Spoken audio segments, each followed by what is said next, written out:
Bismillahirrahmanirrahim.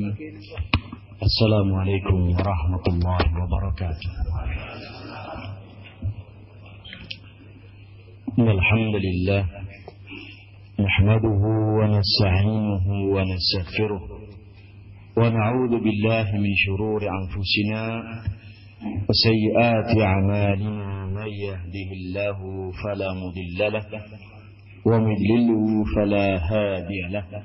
أشهد أن لا إله إلا الله وحده لا شريك له وأشهد أن محمدا عبده ورسوله. يا أيها الذين آمنوا اتقوا الله حق تقاته ولا تموتن إلا وأنتم مسلمون. يا أيها الناس اتقوا ربكم الذي خلقكم من نفس واحدة وخلق منها زوجها وبث منهما رجالا كثيرا ونساء واتقوا الله الذي تساءلون به والأرحام إن الله كان عليكم رقيبا. يا أيها الذين آمنوا اتقوا الله وقولوا قولا سديدا يصلح لكم أعمالكم ويغفر لكم ذنوبكم ومن يطع الله ورسوله فقد فاز فوزا عظيما. أما بعد، فإن أصدق الحديث كتاب الله وخير الهدي هدي محمد صلى الله عليه وسلم وشر الأمور محدثاتها فإن كل محدثة بدعة وكل بدعة ضلالة وكل ضلالة في النار. أما بعد. Hadirin kaum muslimin rahimani wa rahimakumullahu jami'an.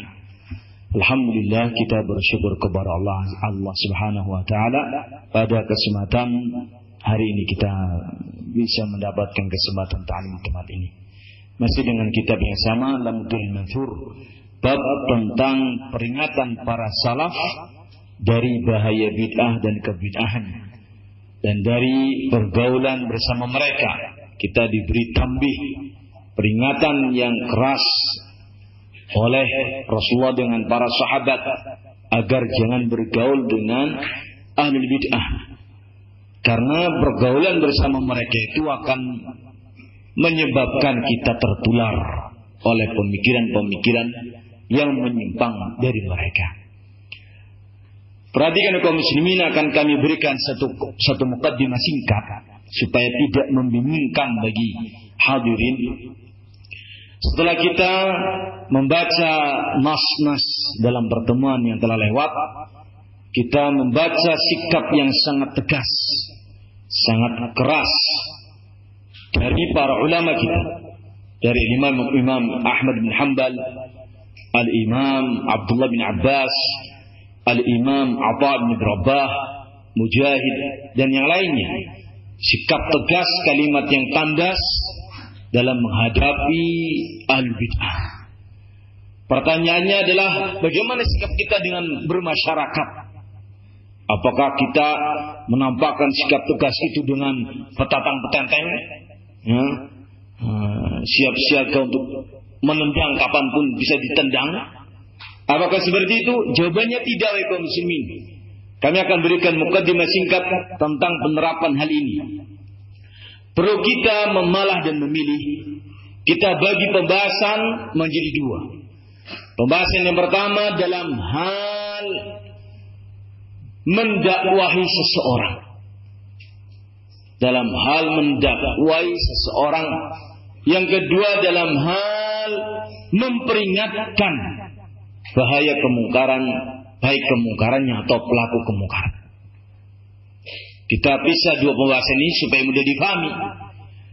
Ketika kita mendakwahkan dinul Islam oleh kaum muslimin, kita dakwahkan Islam itu dengan penuh kelembutan, penuh kesantunan, penuh kalimat yang baik dan bijak, yang tepat.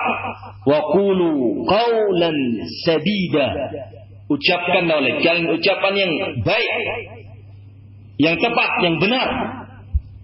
Ketika kita mendakwai audien kita, hadirinnya umum, maka kita sampaikan dengan bahasa yang baik, layyinan, bahasa yang lemah, lembut. Ya, Rasul mengatakan alaikum birrifqi, wajib bagi kalian bersikap lemah lembut. Fa inna rifqa la yakunu fi syai'in illa zan. Yang namanya sikap lemah lembut tidaklah diletakkan pada sesuatu kecuali akan membikinnya menjadi menjadikan bagus, indah, menjadikannya sebagai perhiasan yang menyejukkan hati. Sikap lemah lembut tidaklah itu dilakukan pada satu hal kecuali hal itu akan menjadi baik. Ini dia. Alaikum birifqi wa alaikum birifqi fa inna rifqa, karena yang namanya rifqa la takunu fi syai'in illa zan wa la yanzi'u an syai'in illa syan. Nabi mengatakan sikap lemah lembut jikalau ditinggalkan dalam perkara apapun, maka perkara itu akan menjadi jelek dan buruk. Hadis sahih. Dan ini menjadi pijakan dalam berdakwah. Menyampaikan dengan bahasa yang baik, kalimat yang santun, yang hudu, lemah lembutan, sampaikan itu akan membuat indah dakwah ini. Bisa dipahami hadirin? Ini dia menyampaikan dengan kata-kata yang baik, bukan kata-kata yang kasar. Demikian pula kaum muslimin, yang namanya dakwah itu adalah memberikan kabar gembira agar orang simpati, senang, cinta dengan dinul Islam. Basyiru wala tunaffiru. Ketika Rasulullah SAW mengutus Abu Musa al-Asy'ari bersama Mu'adz ibn Jabal ke negeri Yaman untuk berdakwah menghadapi ahlul kitab, apa nasihatnya Rasul kepada beliau berdua? Basyira wala tunaffira, yassira wala tu'assira. Hendaknya kalian berdua memberikan kabar gembira kepada mereka dengan datangnya Islam, berikan kesenangan kepada Islam, dan janganlah engkau menyebabkan orang itu lari dari Islam.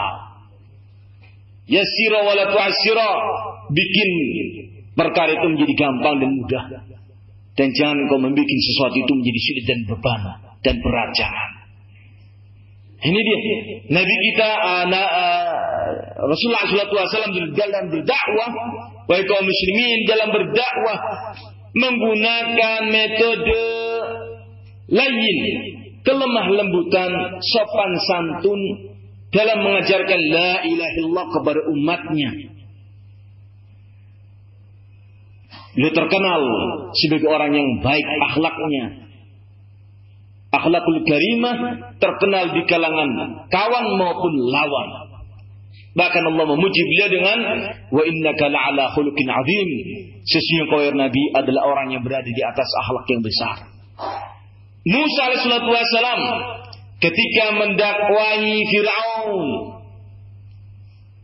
mengajari Fir'aun kalimat la ilaha illallah, Musa diperintahkan oleh Allah berucap kalimat-kalimat yang baik. Wa qula lahu qawlan layyinan. Hendaknya kalian berdua, siapa? Musa dan Harun, berkatalah kepada Fir'aun dengan kata-kata yang baik, yang lemah lembut. La'allahu yatadzakkar aw yakhsha. Mudah-mudahan dengan engkau berdua berucap kalimat yang baik di hadapannya, penuh dengan kelembutan, mudah-mudahan Fir'aun menjadi ingat diri dan menjadi takut kepada Allah Azza wa Jalla. Ini dia.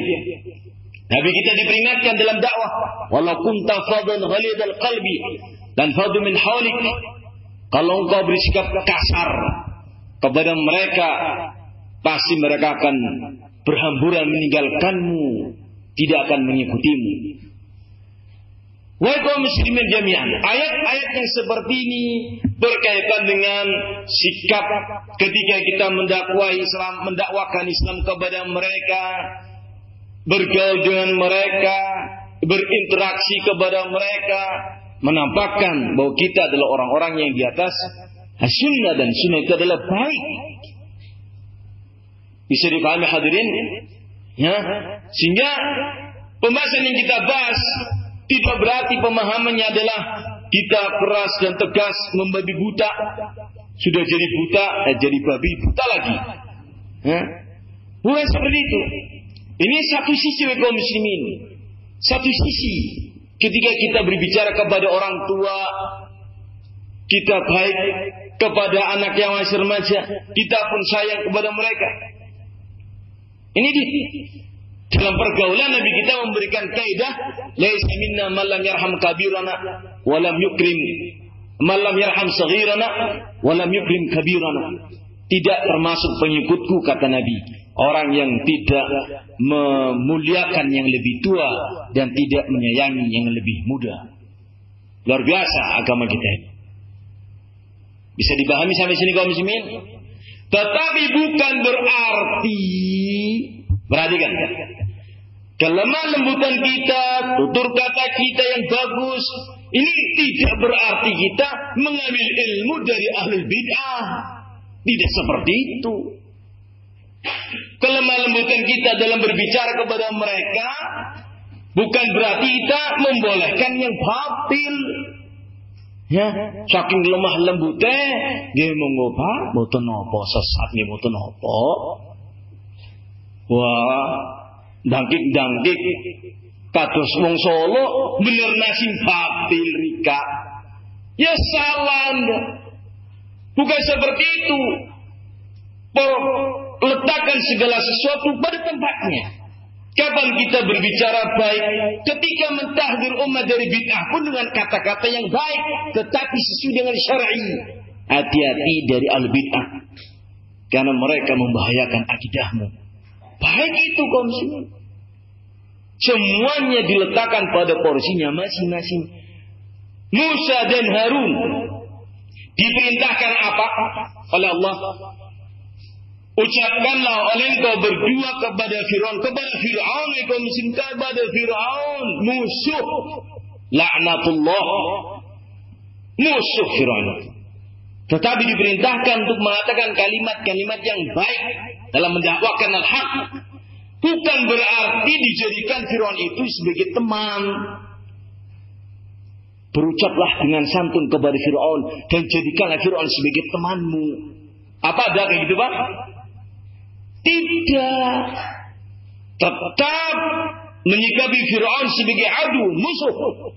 Tetap mengatakan Fir'aun kufar dan memperingatkan umat, awas bahaya Fir'aun, hati-hati dari ideologinya. Tetap seperti itu ya kaum muslimin. Nabi kita diperintahkan apa? Belum Allah Azza wa Jalla menyatakan dalam ayat yang kami sampaikan, hendaknya kaum muslimin law kunta fadhan ghalidhal qaul, kalau engkau berkata kasar, berbicara kotor dengan kalimat yang seperti ini, la fadhu min halik, akan pergi orang-orang yang ada di sekitarmu, akan pergi orang-orang dari dakwahmu. Ketika engkau menyampaikan dengan kata-kata yang seperti itu, bukan berarti Nabi membolehkan kebidahan. Bisa dipahami hadirin? Bukan berarti Nabi membiarkan kita untuk bergaul dengan orang yang jelek. Semuanya diletakkan pada masing-masingnya. Penyampaian ilmu, berinteraksi, berbicara, baik. Ketika bersikap pun tegas. Ini dia. Kepada orang kafir kaum muslimin, kita tidak boleh membunuh. Ketika mereka bukan kafir harbi, kafir dhimmi, kafir muahad, kafir musa'man. Kafir dhimmi yakni kafir yang dibawa kekuasaan kaum muslimin. Kafir muahad, kafir yang ada perjanjian damai dengan kaum muslimin. Kafir musa'man adalah kafir yang meminta suaka keselamatan, perlindungan kepada pemerintah yang sah. Tidak boleh dibunuh. Bukan berarti kita membenarkan mereka dan menjadikan mereka sebagai kawan. Bukan kaum muslimin. Bisa dipahami hadirin? Sehingga pembahasan yang kita sedang bahas kaum muslimin ini bagian dari agama kita, bersikap tegas dengan ahlul ahwa secara umum. Bedanya kalau dalam pembahasan yang kedua ini adalah kalau kita berbicara kepada manusia dilihat apakah dia sudah memiliki dasar-dasar ilmu. Yang namanya dakwah itu luas, kaum muslimin. Kaidah-kaidah dakwah itu luas. Ali bin Abi Thalib mengatakan, haditsun nasa bima yafhamun. Bicaralah kamu kepada manusia dengan pembahasan dan kata-kata yang bisa difahami oleh manusia. Mereka keilmuannya baru setingkat ini.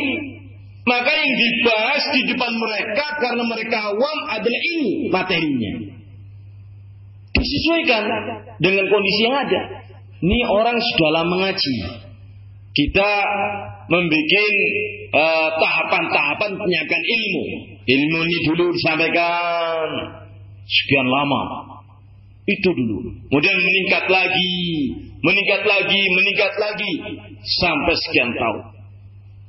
Itu namanya indiraj. Namanya penyampaian ilmu itu bertahap. Tidak asal beras. Rusak nanti tatanannya, Pak. Yang akan terjadi adalah aturiduna ayyukadzaballahu rasuluh.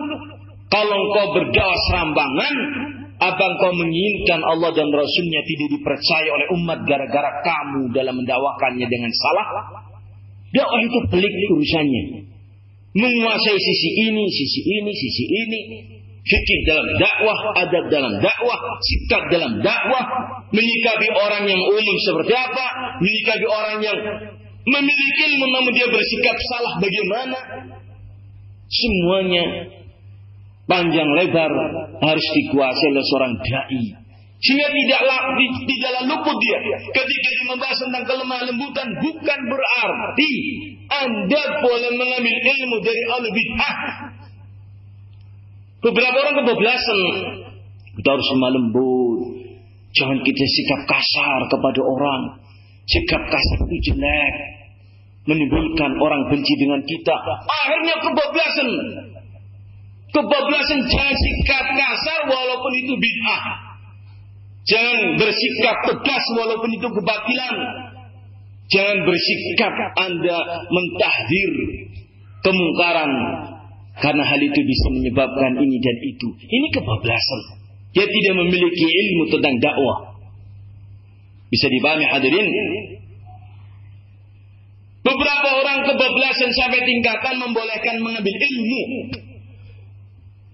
dari al-bid'ah. Perhatikan kaum muslimin, ucapan para ulama ada dua kalimat.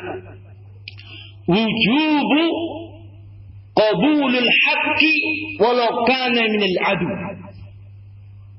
Sudah pernah kami sampaikan ini. Ini pun bagian dari dakwah. Wujubu qabulul haqq walau kana minal adu. Kewajiban menerima al-haq walaupun itu datangnya dari musuh. Walaupun datangnya dari apa? Dari musuh. Kisahnya adalah hadits Nabi sallallahu alaihi wasallam yang disebutkan dalam kitab Tauhid oleh Syekh Muhammad bin Abdul Wahhab di bab terakhir. Bab minasyirki man qala ma sya Allah wa syita. Ada seorang Yahudi datang kepada Nabi. Innakum tusyrikun. Seorang Yahudi ini mengatakan kalian jatuh pada kesyirikan. Kalian dimaksudkan adalah Nabi dengan para sahabat. Kenapa? Karena di antara kalian ada yang mengatakan Masya Allah wa syi'ta. Ini terjadi atas kehendak Allah dan kehendakmu wahai Muhammad sallallahu alaihi wasallam. Atau orang mengatakan wal ka'bati, demi Ka'bah. Kata-kata ini masih ada di kalangan umat Islam di waktu itu yang mengatakannya. Tidak dipungkiri hal itu ada. Yang namanya keimanan, keilmuan masing-masing berbeda-beda. Ada orang yang masih mengatakan Masya Allah wa syi'ta. Ini terjadi atas kehendak Allah dan kehendakmu. Ini syirik. Syiriknya letaknya di mana? Menyamakan kejadian sesuatu atas kehendak Allah disamakan dengan kehendaknya Nabi kita Muhammad SAW. Maka Rasul mengatakan hendaknya kalian mengatakan Masya Allah wahdah. Semua yang terjadi adalah Masya Allah atas kehendak Allah subhanahu wa ta'ala saja. Nabi SAW menerima tegurannya Yahudi yang mengatakan innakum tusyrikun. Kalian jatuh pada kesyirikan ketika mengatakan Masya Allah syekh. Diterima ini karena ini al-haq. Barakallahu fikum. Perhatikan. Qabulu al-haq walau kana min adu. Wajiban menerima al-haq walaupun dari musuh. Bukan berarti masuk pada bab yang kedua. Bolehnya mengambil ilmu dari musuh. Nah, salah. Salah. Itu salah. Bab ini berbeda. Ya. Menerima umpamanya ada seorang Nasrani membaca surat Al-Fatihah. Bisa tidak orang Nasrani membaca Al-Fatihah? Kalau dia belajar mungkin bisa, Pak. Bisa. Apakah kemudian kita tidak menerima Al-Fatihah itu ketika keluar dari mulutnya seorang Nasrani? Tentunya diterima. Bisa dipahami hadirin. Seorang Nasrani membaca hadis Sahih Bukhari, innamal a'malu binniyat wa innamal likulli imrin ma nawa. Dia bisa membaca dan dia bisa menerjemahkannya. Diterima tidak? Diterima. Tetapi ingat, kebenaran itu dipastikan itu adalah hak yang keluar dari mulutnya, bukan kita membenarkan itu gara-gara keluar dari mulutnya, bukan. Tetapi itu sesuatu yang hak, memang diketahui al-haq dari agama kita. Diketahui itu memang hak dari agama kita. Tentunya dengan dasar nas Al-Quran wa Sunnah. Cuman kali ini ada musuh yang membacanya. Ya kita terima itu. Tetapi bukan berarti kita terkagum-kagum. Oh kamu Nasoro ya bisa Al-Fatihah. Ya aku tengah ngaji memang kualah. Salah ini kaum muslimin. Ada ahlul bid'ah membaca hadis. Kita tolak hadisnya? Hah? Tidak. Hadis itu kita telah ketahui sahihnya dalam riwayat Imam Bukhari wa Muslim umpamanya. Kita terima hadis tersebut karena memang telah diketahui sebelumnya, bukan karena ahli bid'ah ini membawakan. La bukan. Dan ilmu ini sudah dibawakan para salaf, para tabi'in dalam kitab-kitabnya, dan kita tahu itu al-haq. Kali ini ahli bid'ah ini menyebutkannya. Diterima atau tidak? Diterima. Tetapi bukan berarti kita mengambil ilmu dari ahli bid'ah tersebut. Mengambil ilmunya dari siapa? Orang-orang yang dipercaya, yang diketahui kebaikannya dalam manhaj, kebaikannya dalam akidah, kebaikannya dalam ilmu, memperjuangkan sunnah dan membantah bid'ah. Itulah ulama yang kita ambil ilmunya, bukan al-bid'ah yang kita ambil ilmunya. Kadang-kadang kita mendapati tulisan dari al-bid'ah Hasan al-Banna membawakan ayat-ayat tersebut ya kaum muslimin, bukan kita dengar dari Hasan al-Banna, itu terdengar sudah dari Al-Quran yang diterangkan dalam kitab Ibnu Katsir. Apakah Al-Qurannya kita tolak? Tidak. Tetapi untuk mengambil ilmu kepada Hasan al-Banna, tidak diperbolehkan, karena dia adalah ahli bid'ah. Bisa dipahami hadirin? Demikian pula dengan tokoh-tokoh Said Qutb ataupun Hikmatyar, Rabbani Sayyaf, termasuk badannya Said Saqiq dan yang lainnya. Ini tokoh-tokoh haula mereka. Kalau mereka menyebarkan atau mendakwakan atau menyebutkan yang hak, al-haq itu sudah ada pada ulama kita Ahlussunnah. Dari ulama yang sebelumnya, Ibnu Taimiyah, Ibnu Qayyim menyebutkan hal itu. Al-Imam Bukhari dalam Adabul Mufrad, Al-Imam Muslim dalam Sahihnya, Al-Imam Tirmidzi dalam Sunannya, atau kata Imam Syaukani dalam Al-Awtar, atau yang lainnya sudah disebut. Tetapi untuk menimba ilmu kepada mereka, tidak diperbolehkan. Kenapa? Karena mereka orang yang dikenal menyebarkan kebid'ahan, menyebarkan kesesatan, yang ingin mereka kita sangat-sangat berhati-hati darinya. Karena apa? Wa kam min muridil hadlan syibah. Disebutkan dalam Al-Quran,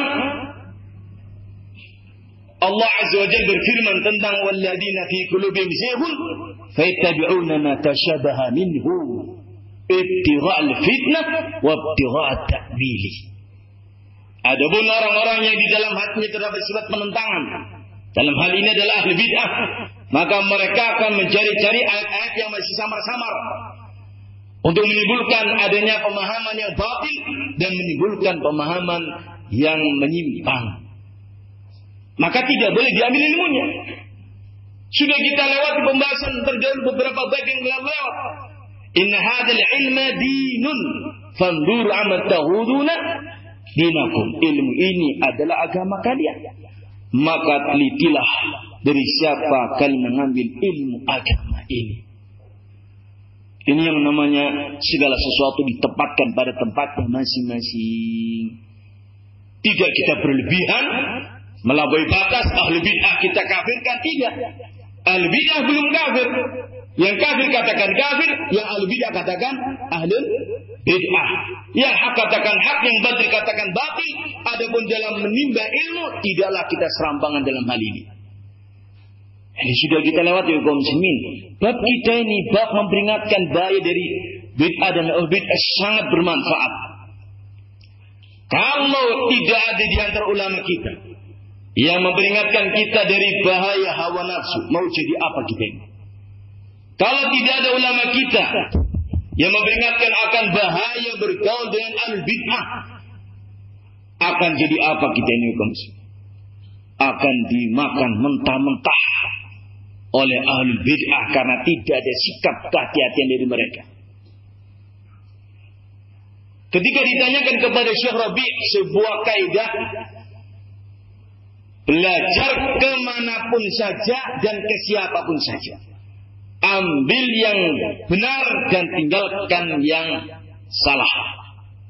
Ketika ditanyakan kepada Syekh Rabi', apakah manhaj ini adalah manhaj as-salafus salih? Jawabannya tidak. Bukan. Itu manhajnya khalaf. Pertanyaan tersebut dibantah oleh Syekh Rabi' dari beberapa sisi. Yang pertama, ucapan orang yang mengatakan ambillah kebaikan dari manapun juga. Kalau demikian adanya kaum muslimin, Nabi kita tidak akan memperingatkan bahaya khawarij. Karena khawarij juga menyebarkan ilmu. Nabi kita tidak akan memerintah mentahdir para ahli bid'ah. Karena ahli bid'ah juga masih ada kebaikannya. Ini dia. Ahli bid'ah sebagai seorang muslim ada kebaikannya. Tetapi tidak boleh kita mengambil ilmu dari mereka. Karena apa? Kebid'ahan tersebut telah melumuri kebenaran yang ada pada mereka. Sehingga kalau bab menerima al-haq dari segala tempat, iya menerima. Tapi bukan berarti kita mengambil ilmu dari mereka. Bisa difahami hadirin? Ya, tentunya kita memahami ini karena memang materi sudah berulang kali kita sampaikan di majelis kita ini. Kita masuk sekarang kepada tambahan ilmu yang ada pada kitab kita ini.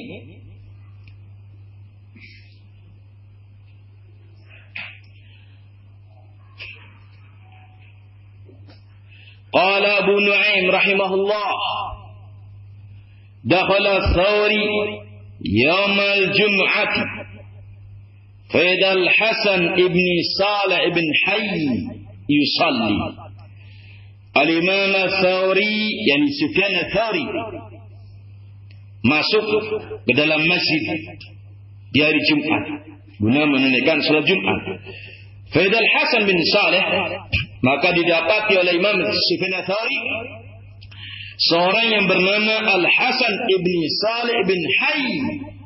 Perhatikan orang ini, Al-Hasan ibn Salih ibn Hay, yusalli, salat di dalam masjid itu.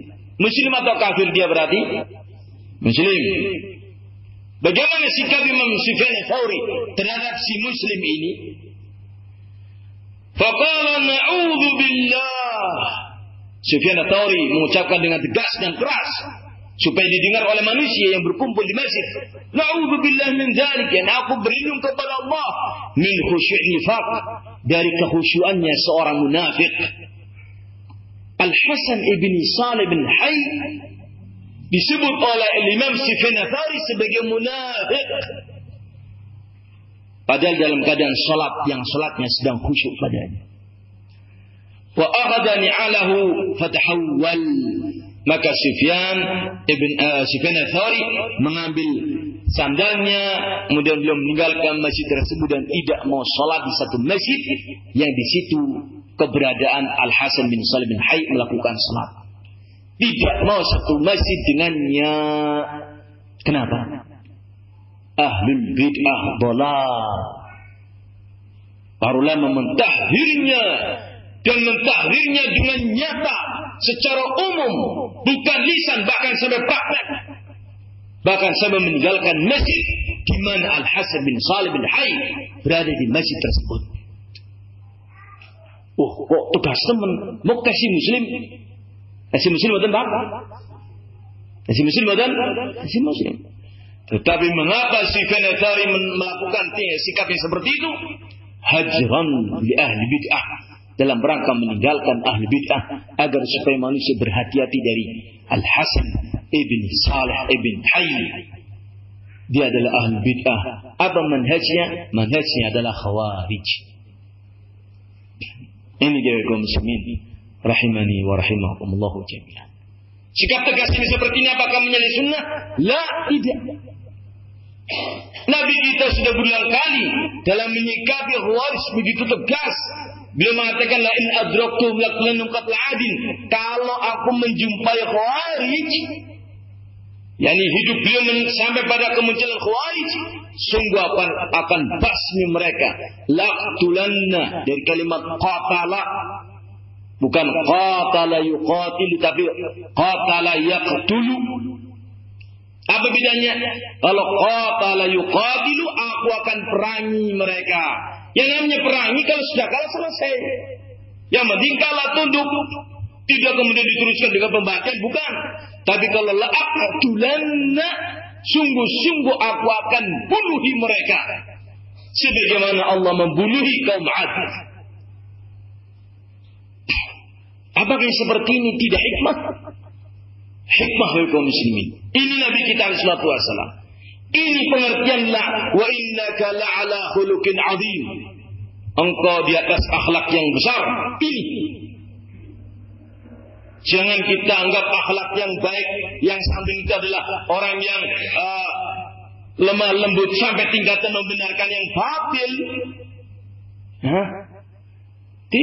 Tidak seperti itu. Semuanya ditaruh pada tempatnya masing-masing. Kapan kita bersikap layak dan kapan kita bersikap syiddah. Kapan kita bersikap lemah lembut dan kapan kita bersikap tegas. Semuanya diletakkan pada porsinya masing-masing. Tidak selalu kita tegas dengan keras atau dengan kalimat yang seperti ini penuh dengan tahdir. Tidak. Pada tempatnya tentunya hal itu dibahas. Diterapkan pada tempatnya tentunya. Kepada siapa kita menerapkannya? Kalau ada orang awam jahil, dia hanya sekedar ikut-ikutan saja, kita sikapi apakah dia? Tidak, kita sikapi dia sebagaimana kita menyikapi tokohnya. Kalau tokohnya kita tinggalkan, kita hubungan dengan tokoh al-bid'ah, dainya semata hak muslim. Assalamualaikum, waalaikumsalam, selesai. Karena kita belum iqamatul hujjah, kita belum menasihatinya, karena kita saja khawatir kalau kita terkena syubhatnya. Ya sudah, hakul muslim, sudah selesai. Kalau dia ahli bid'ah yang nemen dan sudah ditahdir, kita tidak mengucapkan salam, itu ada pembahasannya tersendiri. Hukum asalnya kita mengatakan assalamualaikum, tetapi kita tidak mau bermajlis dengan dia dalam satu tempat duduk. Khawatir kalau yang keluar dari dia adalah celaan kepada sunnah, dalam keadaan kita tidak mampu membantahnya. Ini dia. Adapun kepada awamun nas yang mereka jahil, tidak tahu agama, bahkan kalau kita bergaul dengan mereka, kita bisa mewarnai dan memberikan ilmu kepada mereka, maka ini adalah baik. Kita memberikan ilmu kepada mereka, masukan-masukan yang baik. Itu sekali lagi kalau kita mampu. Kadangkala kita pun berhadapan dengan mereka masih keteteran. Karena apa?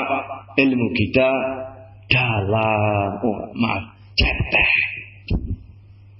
Bukti kita cetek, bukti dikatakan cetek marahnya dengan ilmunya dalam. Sedalam berapa senti? Kaum muslimin jami'an. Dengan itu kewaspadaan kepada al-bid'ah ditetapkan pada tempatnya masing-masing sikap keras terhadap ahlul bidah ditetapkan pada temannya masing-masing, sikap menolak ilmu dari mereka di tempat masing-masing, dan sikap menerima kebenaran ketika itu adalah hak, memang hak diterima, tetapi bukan berguru dengan ahlul bidah. Ingat masih kisahnya Abu Hurairah yang menangkap syaitan, kemudian syaitan mengajari ayat kursi. Beberapa orang salah kaprah dalam hadis ini. Wallahi demi Allah, mereka sangat dosa besar karena mereka mengatakan Abu Hurairah mengambil ilmu dari syaitan. Na'udzubillahi min dzalik, dosa besar, teramat besar dosanya. Kadzdzab, berdusta atas nama Abu Hurairah radhiyallahu anhu. Perhatikan kisahnya kaum muslimin. Begitu orang ini ditangkap dan mengucapkan ayat kursi, ya, apakah Abu Hurairah langsung menerima ilmu itu, langsung berguru dengannya karena dia menyebutkan ayat? Oh, pinter Ika yang ngerti teman ayat kursi. Jadi kan aku tuh ngaji. Apakah seperti itu? Apakah langsung Abu Hurairah menerima al-haq tersebut dalam keadaan apa? Abu Hurairah belum tahu ketepatan penggunaan ayat itu untuk orang yang akan apa? Tidur. Tanyakan dulu kepada ahlul ilmi. Ahlul ilmi di waktu di siapa? Rasulullah Muhammad SAW. Abu Hurairah di pagi harinya bertanya kepada Nabi, mengisahkan kejadian begini. Rasul ketika mengatakan sadaqaka, dia kali ini benar. Wa huwa kadhub, namun dia adalah pendusta. Baru kemudian Abu Hurairah menerima ayat kursi dibaca ketika hendak tidur setelah diketahui itu al-haq sebelumnya, bukan semata dengar dari pihak yang tidak jelas. Orang tadi jelas tidaknya datang mencuri di Baitul Mal, tidak